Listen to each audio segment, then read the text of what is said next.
जय हिंद। तो एक बार फिर से स्वागत है आपके इस प्लेटफॉर्म पर। आज की इस क्लास में हम बात करेंगे क्लास 10th के अध्याय 2 जिसका नाम है बहुपद। बहुपद को बाद में पढ़ेंगे, सबसे पहले पढ़ेंगे चर, अचर, घात, पद, बीजगणितीय व्यंजक, उसके बाद में पढ़ेंगे बहुपद, बाद में पढ़ेंगे बहुपद की घात, बहुपद का मान, बहुपद के प्रकार, बहुपद का मानक रूप और बहुपद के शून्यक। तो हेडिंग डालिएगा चर। चर कहते किसे? चर, चर को इंग्लिश में कहते हैं वेरिएबल। लिख लीजिएगा वेरिएबल। जैसे एक एग्जांपल देता हूं आपके सामने। सबसे पहले एग्जांपल है 5x + 4y + 4 बराबर 0। तो यहां पर ये जो x और y है ये आपके चर है। कहने का सीधा सा मतलब है जिसका मान फिक्स ना हो, जिसका मान निश्चित ना हो, वह चर कहलाता है। यहां पर x का मान फिक्स नहीं है। यहां पर मान लीजिए 2 रख दिया तो यहां पर x और y का मान कुछ अलग आएगा। यहां पर 2 की जगह मैंने 12 रख दिया तो x और y का मान चेंज हो जाएगा, कुछ अलग आएगा। यहां पर मैंने 12 की जगह 120 रख दिया तो यहां पर x और y का मान चेंज हो जाएगा और कुछ अलग आएगा। तो कहने का मतलब यह है कि जिसका मान निश्चित ना हो, जिसका मान फिक्स ना हो, उसे चर कहते हैं। अब आपको एक एग्जांपल और देता हूं। जैसे मान लीजिए 5x² + 5x + 4y बराबर कुछ भी मान लो 5। ठीक है, यहां पर x² x और ये y ये चर, ठीक है, ये चर है। अगर मान लीजिए यहां पर 5 की जगह मैं 50 रख देता हूं तो यहां पर x² x और y का मान कुछ अलग आएगा। 5 रखता हूं तो अलग आएगा और 50 रखता हूं तो कुछ अलग आएगा। जिसका मान निश्चित ना हो उसे चर कहते हैं। चर को सामान्यता x, y, z से दर्शाते हैं। किससे दर्शाते हैं? x, y, z से दर्शाते हैं। अब मैं आपको एक दैनिक जीवन का एग्जांपल देता हूं। जैसे मान लीजिए टेम्परेचर।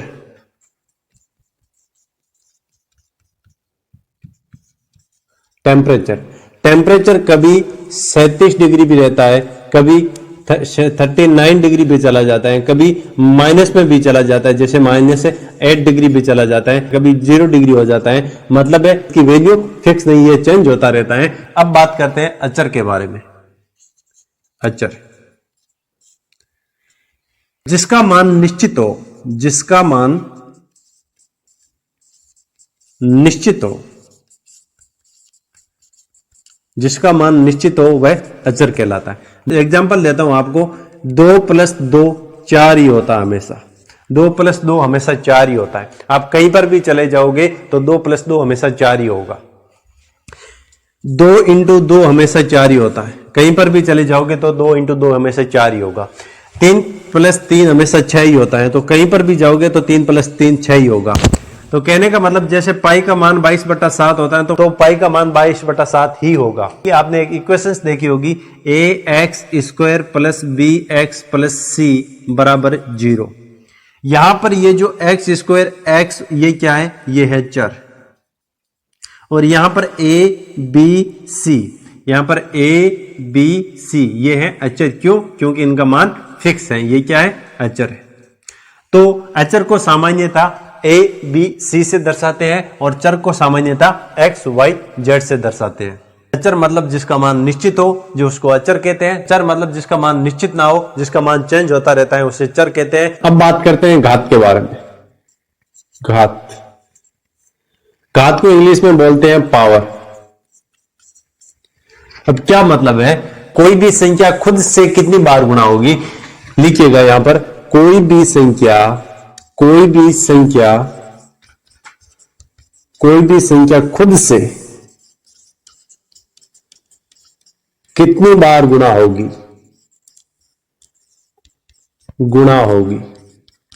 ठीक है, कोई भी संख्या खुद से कितनी बार गुणा होगी वह घात कहलाती है। एग्जाम्पल देता हूं मैं आपके सामने। एग्जाम्पल के तौर पर 2 की घात 2।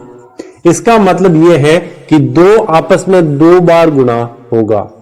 2 आपस में कितनी बार गुणा होगा? 2 आपस में 2 बार गुणा होगा। कौन कहते हैं? ये 2 क्या कहता है? ये 2 कहता है कि 2 का आपस में 2 बार मल्टीप्लाई होगा। कितनी बार होगा? 2 बार। 2 की घात 3। 2 की घात 3 का मतलब है 2 आपस में 3 बार गुणा होगा। कितनी बार गुणा होगा? 3 बार। जैसे मान लीजिए n की घात 5, तो n की घात 5 का मतलब है n आपस में 5 बार गुणा होगा। कितनी बार? 5 बार गुणा होगा, n इंटू n। x की घात 3, x की घात 3 का यहां पर क्या मतलब है? x को आपस में कितनी बार गुणा होगा? 3 बार, x into x into x। तो पावर का मतलब है कोई भी संख्या खुद से कितनी बार गुणा होगी उसे पावर कहते हैं। अब बात करते हैं पद के बारे में। पद, सबसे पहले आपको मैं एक एग्जांपल देता हूं, 7x²। 7 क्या है? चर है या अचर? आप बोलोगे सर यहां पर 7 अचर है। क्यों? जिसका मान फिक्स हो वो अचर कहलाता है। x क्या है? ये x अचर है, तो जिसका मान फिक्स ना हो, निश्चित ना हो, उसे अचर कहते हैं। और ये x के ऊपर क्या है? ये है घात। तो पद कुछ इस प्रकार का होता है। सबसे पद में सबसे पहले आती है अचर, बाद में आता है चर, और चर के ऊपर होती है घात। यह कुछ इस प्रकार का होता है पद। जैसे मान लीजिए 7x, क्या यह एक पद है? आप बोलोगे यह एक पद नहीं है। क्यों नहीं है? सर इसके ऊपर घात नहीं है। जी बिल्कुल ये एक पद है। क्यों है पद? क्योंकि x को हम लिख सकते हैं x की घात 1, x की घात 1 बराबर x लिख सकते हैं या नहीं लिख सकते? आप बोलोगे बिल्कुल लिख सकते हैं। तो x की 7 को x को क्या लिख सकते हैं? 7x की घात 1 या नहीं लिख सकते? आप बोलोगे बिल्कुल लिख सकते हैं सर। तो यहां पर ये हो गया अचर, ये हो गया चर, और ये होगी चर के ऊपर घात। क्या ये एक पद नहीं है? बिल्कुल है। तो क्या 7 एक पद है? आप बोलोगे नहीं सर। क्यों? क्यों? यहां पर एक अचर है। नहीं, ये एक पद है। क्यों है? क्योंकि 7 को 7x की घात 0 लिख सकते हैं। x की घात 0 बराबर हमेशा 1 होता है, आपको मैं बता चुका हूं। तो x की घात 0 बराबर 1, तो 7 को 1 से गुणा किया तो 7 नहीं आएगा भाई। तो ये एक पद है, मतलब ये अचर हो गया, ये चर हो गया, ये चर के ऊपर घात होगी, मतलब 7 भी ये क्या है? पद है। तो पद किसे कहते हैं? पद में सबसे पहले आता है अचर, अचर के बाद में आता है चर, और चर के ऊपर होती है घात, उसे कहते हैं पद। अब बात करते हैं बीजगणितीय व्यंजक की। किसकी बात करते हैं? बीजगणितीय व्यंजक। बीजगणितीय व्यंजक। बीजगणितीय व्यंजक किसे कहते हैं? मैं आपके सामने एक एग्जांपल देता हूं। जैसे मान लीजिए मैंने आपके सामने 7x², 7x7 आपके सामने ये पद लिख दिए, ठीक है? ये 3 पद लिख दिए।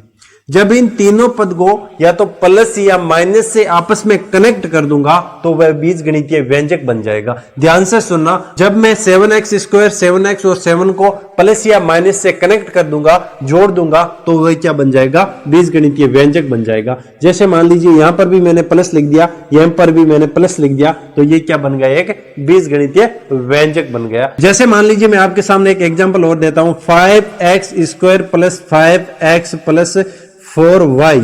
क्या ये एक बीजगणितीय व्यंजक है? आप बोलोगे बिल्कुल ये एक बीजगणितीय व्यंजक है। जब पदों को आपस में प्लस या माइनस से कनेक्ट कर दिया जाता है तो उन्हें बीजगणितीय व्यंजक कहते हैं। लिख लीजिएगा डेफिनेशंस। जब पदों को प्लस या माइनस से जोड़ देते हैं तो वह क्या बन जाता है? वह बीजगणितीय व्यंजक बन जाता है। यहां पर 7x², 7x और 7 क्या है? 3 पद थे, इनको मैंने प्लस प्लस से जोड़ दिया। एक एग्जांपल आपके सामने एक और देता हूं। जैसे मान लीजिए 7x² + 7y² + 7, ये भी एक बीजगणितीय व्यंजक है। क्यों है भाई?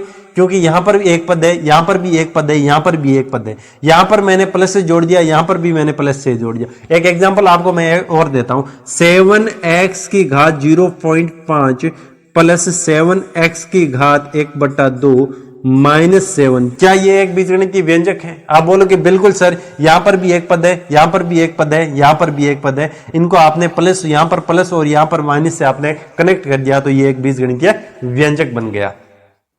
तो बीजगणितीय व्यंजक को सामान्यतः इस प्रकार का होता है। सबसे पहले आता है पद, पहला पद, ये प्लस और माइनस से जोड़ दिया पहला पद को, दूसरे पद से आपने प्लस और माइनस से जोड़ दिया दूसरा पद, इसको जोड़ दिया आप तीसरे पद के साथ प्लस और माइनस से जोड़ दिया, तो ये पद कुछ इस प्रकार का होता है।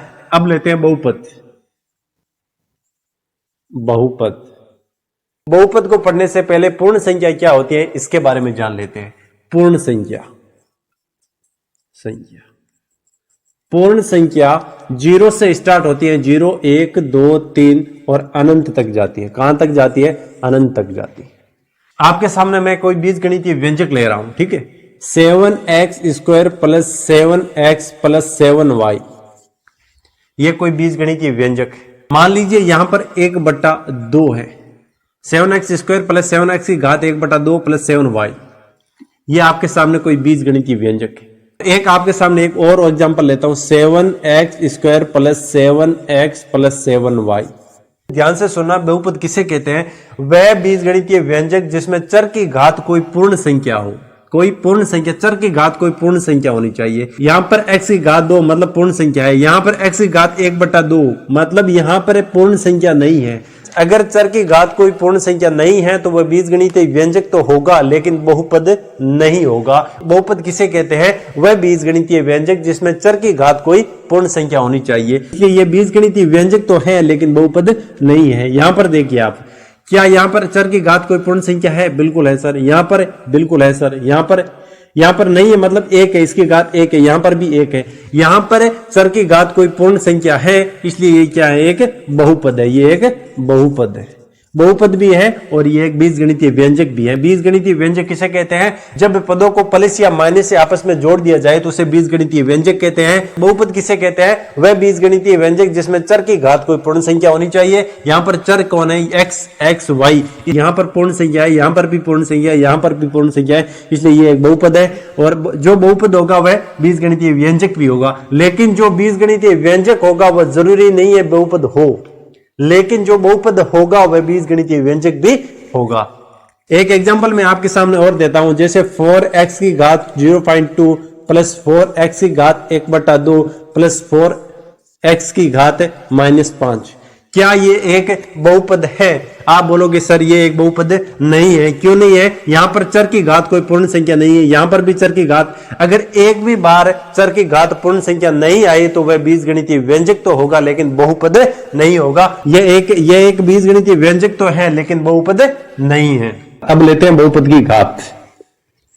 बहुपद की घात बहुपद की घात का क्या मतलब है? सबसे पहले मैं आपके सामने एक एग्जांपल देता हूं। जैसे मान लीजिए एग्जांपल लेते हैं 7x की घात 2 प्लस 7x की घात 3 प्लस 7x। ये आपके सामने कोई एग्जांपल है। अब इस बहुपद की घात बतानी है। बहुपद की अधिकतम घात बहुपद की घात कहलाती है। इस बहुपद की अधिकतम घात क्या है? इसकी घात 2 ज्यादा है या x की घात 3 ज्यादा है या x की घात 1? आप बोलोगे इस बहुपद की अधिकतम घात है x की घात 3, मतलब इस बहुपद की अधिकतम घात 3 है तो इसका आंसर हो जाएगा 3। इसी बहुपद की अधिकतम घात उस बहुपद की घात कहलाती है। यहां पर x की घात 3 सबसे ज्यादा है तो 3 इसका राइट आंसर हो गया। x की घात 0.5 प्लस x 7x की घात 2 प्लस 7x, इस बहुपद की घात बताइएगा। आप बोलोगे इस बहुपद की घात 2, नहीं, बिल्कुल आप गलत हो। क्यों? क्योंकि यह बहुपद है ही नहीं। अगर खुद बहुपद नहीं होगा तो उस बहुपद की घात ही नहीं होगा।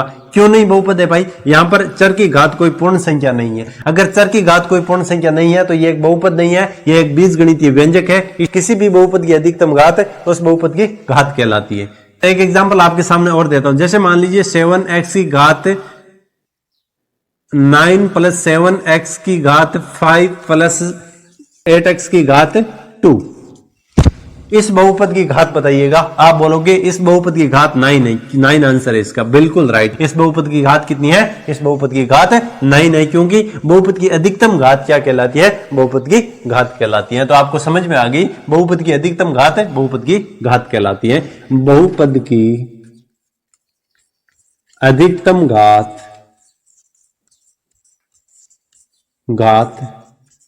बहुपद की घात कहलाती है। ठीक है, यहां पर यह बहुपद नहीं है तो इसकी घात ही नहीं होगा। यह एक बीजगणितीय व्यंजक है, बहुपद नहीं है। अब बात करते हैं बहुपद का मान।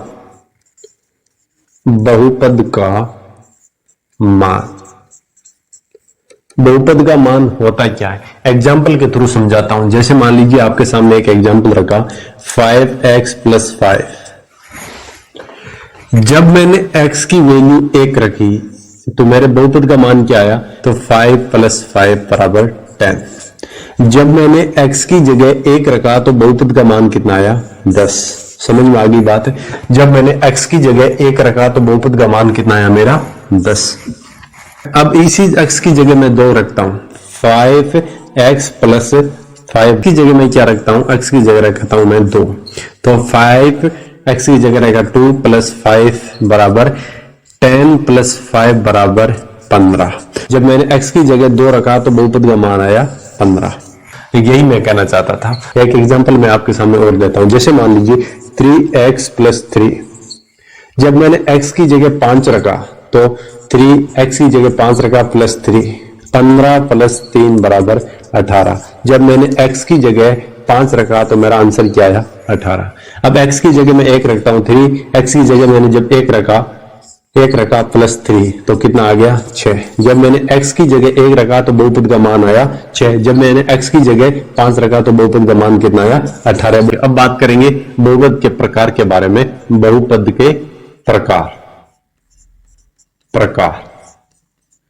बहुपद 3 प्रकार का होता है। कितने प्रकार का, 3 प्रकार का होता है। एक होता है घात के आधार पर बहुपद के प्रकार, एक होता है पद के आधार पर, और एक होता है चर के आधार पर। सामान्यतः बहुपद 3 प्रकार का होता है, पद के आधार पर, घात के आधार पर और चर के आधार पर। सबसे पहले हम लेते हैं घात के आधार पर बहुपद। हेडिंग डालिएगा, घात के आधार पर बहुपद। घात के आधार पर, घात के आधार पर बहुपद सामान्यतया 3 प्रकार का होता है। कौन कौन सा, रैखिक बहुपद,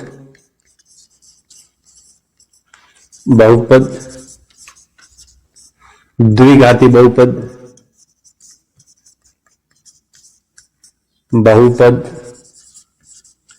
और त्रिघाती बहुपद।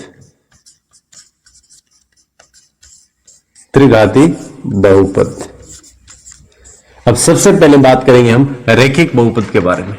एक से आपके सामने मैं एग्जांपल देता हूं। जैसे मान लीजिए 5x + 3, ये एक रैखिक बहुपद है। रैखिक बहुपद किसे कहते हैं, जिस बहुपद की अधिकतम घात 1 हो उसे रैखिक बहुपद कहते हैं। जिस बहुपद में चर की अधिकतम घात 1 हो उसे रैखिक बहुपद कहते हैं। यहां पर चर x है और इसकी अधिकतम घात कितनी है, 1 है, इसे क्या कहते हैं, रैखिक बहुपद। जिस बहुपद की अधिकतम घात 1 या जिस बहुपद की चर की अधिकतम घात 1 हो उसे रैखिक बहुपद कहते हैं। एक एग्जाम्पल मैं आपके सामने और देता हूं, 7x + 7y + 1, यह भी एक रैखिक बहुपद है। क्यों है, क्योंकि यहां पर अधिकतम चर की घात 1।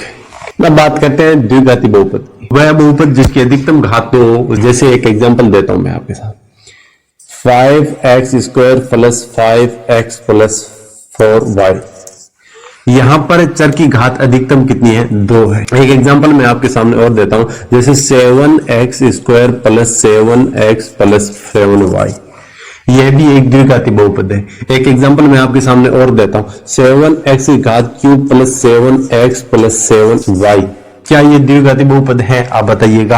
आप बोलोगे ये द्विघाती बहुपद नहीं है, यहाँ पर चर की घात 2 से ज्यादा है, इसलिए ये द्विघाती बहुपद नहीं है। तो जिस बहुपद की अधिकतम घात 2 उसे द्विघाती बहुपद कहते हैं। एक एग्जांपल मैं आपके सामने और देता हूं, जैसे मान लीजिए 17x² + 17x3 + 17, क्या ये एक द्विघाती बहुपद है, आप बोलोगे बिल्कुल नहीं है। क्यों, क्योंकि यहाँ पर अधिकतम घात 3 है, इसलिए ये द्विघाती बहुपद नहीं है। अब बात करते हैं त्रिघाती बहुपद की। वह बहुपद जिसकी अधिकतम घात 3 हो उसे त्रिघाती बहुपद कहते हैं। एग्जांपल देता हूं मैं, 8x³ + 8x² + 8x, ये एक त्रिघाती बहुपद है। जिस बहुपद की अधिकतम घात 3 हो उसे त्रिघाती बहुपद कहते हैं। 8x² + 8x + 8, क्या ये त्रिघाती बहुपद है, आप बोलोगे ये त्रिघाती बहुपद नहीं है, ये एक द्विघाती बहुपद है। तो आपको समझ में आ गया होगा रैखिक बहुपद किसे कहते हैं, जिसकी अधिकतम घात 1 हो उसे रैखिक बहुपद कहते हैं। द्विघाती बहुपद किसे कहते हैं, जिसकी अधिकतम घात 2 हो उसे द्विघाती बहुपद कहते हैं। और त्रिघाती बहुपद किसे कहते हैं, जिसकी अधिकतम घात 3 हो उसे त्रिघाती बहुपद कहते हैं। अब बात करते हैं पद के आधार पर।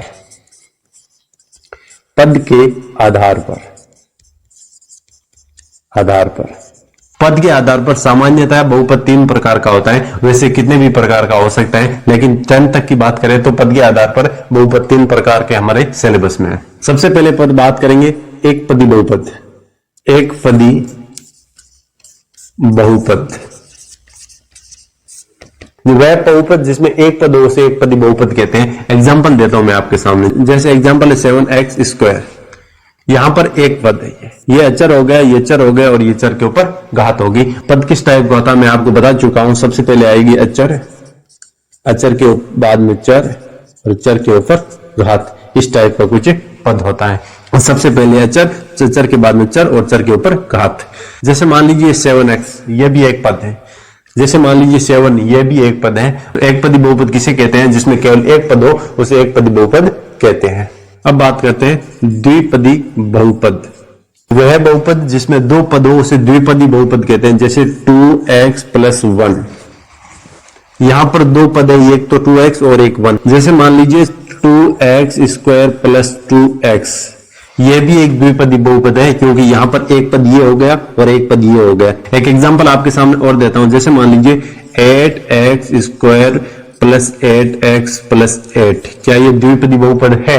यहां पर एक पद ये हो गया, एक पद ये हो गया, एक पद ये हो गया, तो 1 2 3, यहां पर 3 पद हो गए, इसलिए ये द्विपदी बहुपद नहीं है। अब बात करते हैं त्रिपदी बहुपद। वह बहुपद जिसमें 3 पद हो। जैसे मान लीजिए 9x² + 9x + 9, यहां पर कितने पद है? 1 2 3, 1 2 3, इसलिए यह त्रिपदी बहुपद है।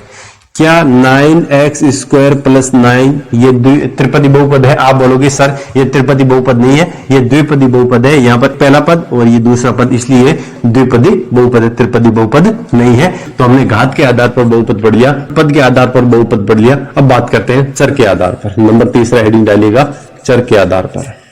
एक एग्जाम्पल देता हूं। जैसे मान लीजिए 8x² + 8x + 8, इसमें कितने चर है? यहां पर x एक ही चर है, तो ये हो गया एक चर वाला बहुपद। तो ये हो गया एक चर वाला बहुपद। कौन सा हो गया? एक चर वाला बहुपद, एक चर वाला। यहां पर चर क्या है? x एक ही है चर, ठीक है। यहां पर x एक ही है, ठीक है, समझ में आ गया। अब बात करते हैं नेक्स्ट, दो चर वाला बहुपद, दो चर वाला बहुपद। जैसे एक एग्जांपल देता हूं 8x² + 8y, यहां पर कितने चर हैं? यहां पर x² और y दो चर हैं, x² और y दो चर है यहां पर। और तीसरा हो जाएगा अनेक चर वाला, या 3 चर वाला या अनेक चर वाला बहुपद, अनेक चर वाला बहुपद। जैसे मान लीजिए 8x + 8y + 8z + 8t, यहां पर कितने चर हैं? 1 2 3 4, यहां पर 4 चर हैं। अब बात करते हैं बहुपद के मानक रूप के बारे में। बहुपद का मानक रूप, बहुपद का मानक रूप, स्टैंडर्ड फॉर्म। एक आपके सामने सबसे पहले मैं एक एग्जांपल लेता हूं। जैसे 7x² + 5x³ + 5x की घात 4 + 5x की घात 11, ठीक है। अब इस बहुपद में सबसे पहले सबसे बड़ी घात आएगी, उसके बाद में उससे छोटी घात, उससे बाद में उससे छोटी घात, और सबसे लास्ट में आएगी सबसे छोटी घात। तो इस बहुपद में सबसे बड़ी घात है 5x की घात 11, तो सबसे पहले आएगा 5x की घात 11 प्लस, इसके बाद में 5x की घात 4, 5x की घात 4 प्लस, इसके बाद में आएगा 5x की घात 3 प्लस 7x की घात 2। मतलब सबसे पहले सबसे बड़ी घात आएगी, उसके बाद में उससे छोटी, उसके बाद में उससे छोटी, और सबसे लास्ट में सबसे छोटी घात आएगी। अब क्या आपके सामने एक और एग्जांपल देता हूं। जैसे मान लीजिए 7x की घात 12 प्लस 7x की घात 13 प्लस 7x की घात 2। तो सबसे पहले सबसे बड़ी घात आएगी, तो 7x की घात 13 प्लस, उसके बाद में उससे छोटी, तो 7x की घात 12 प्लस 7x²। यह सामान्यता कुछ इस प्रकार का होता है, an(x की घात n) प्लस an-1 x की घात n-1 प्लस an-2 x की घात n-2 plus dot dot dot dot dot. बहुपद का मानक रूप कुछ इस प्रकार का होता है। अब बात करते हैं बहुपद के शून्यक के बारे में। हेडिंग डालेगा बहुपद के शून्यक। बहुपद के शून्यक। एक आपके सामने सबसे पहले मैं एग्जांपल देता हूं, जैसे मान लीजिए 5x + 4। अब इस x की वह वैल्यू बताओ जो इस पूरे बहुपद को 0 के बराबर बना दे। एक बार फिर से कहूंगा, अब इस x की वह वैल्यू बताओ जो इस पूरे बहुपद को 0 के बराबर बना दे। तो 5x प्लस का 4 इधर जाएगा तो किसका हो जाएगा, माइनस का 4। तो x बराबर -4/5। जब आप -4/5 को इस x की जगह रखोगे तो यह पूरा बहुपद 0 के बराबर हो जाएगा। तो रखकर देख लेते हैं, 5x की जगह रखो -4/5 + 4 = 0। 5 से 5 कट गया तो -4 + 4 = 0। प्लस के 4 से माइनस का 4 कट गया तो 0 = 0। तो कहने का मतलब यहां पर यह है, इस बहुपद का शून्यक 0 नहीं है, इस बहुपद का शून्यक -4/5 है। गलती मत कर देना, चर का वह मान जो पूरे बहुपद को 0 के बराबर बना दे। ध्यान से सुनना, चर का वह मान, चर का वह मान जो पूरे बहुपद को 0 के बराबर बना दे। समझ में आ गई ना आपको बात। एक एग्जांपल मैं आपके सामने और रखने की कोशिश करता हूं, जैसे मान लीजिए 5x - 5। इस बहुपद के शून्य याद करना है तो कैसे करोगे, तो सबसे पहले आप 5x - 5 को 0 के बराबर रख दो। 0 के बराबर रखा तो 5x माइनस का 5 इधर जाकर प्लस का 5 हो जाएगा तो बराबर 5। तो x बराबर 5/5 बोले तो 1। इस बहुपद का शून्य क्या है, इस बहुपद का शून्य है 1। जब मैं 1 को x की जगह रखूंगा तो यह पूरा बहुपद 0 के बराबर हो जाएगा। यही मैं आपको कहना चाहता हूं। आपके सामने मैं एग्जांपल देता हूं, 2x - 2। इस बहुपद का शून्य आप कमेंट बॉक्स में जरूर दीजिएगा। अगर आपको ये वीडियो पसंद आया तो इस वीडियो को लाइक, शेयर और सब्सक्राइब जरूर कीजिएगा। टेक केयर, बाय बाय, मिलते हैं अगले वीडियो में।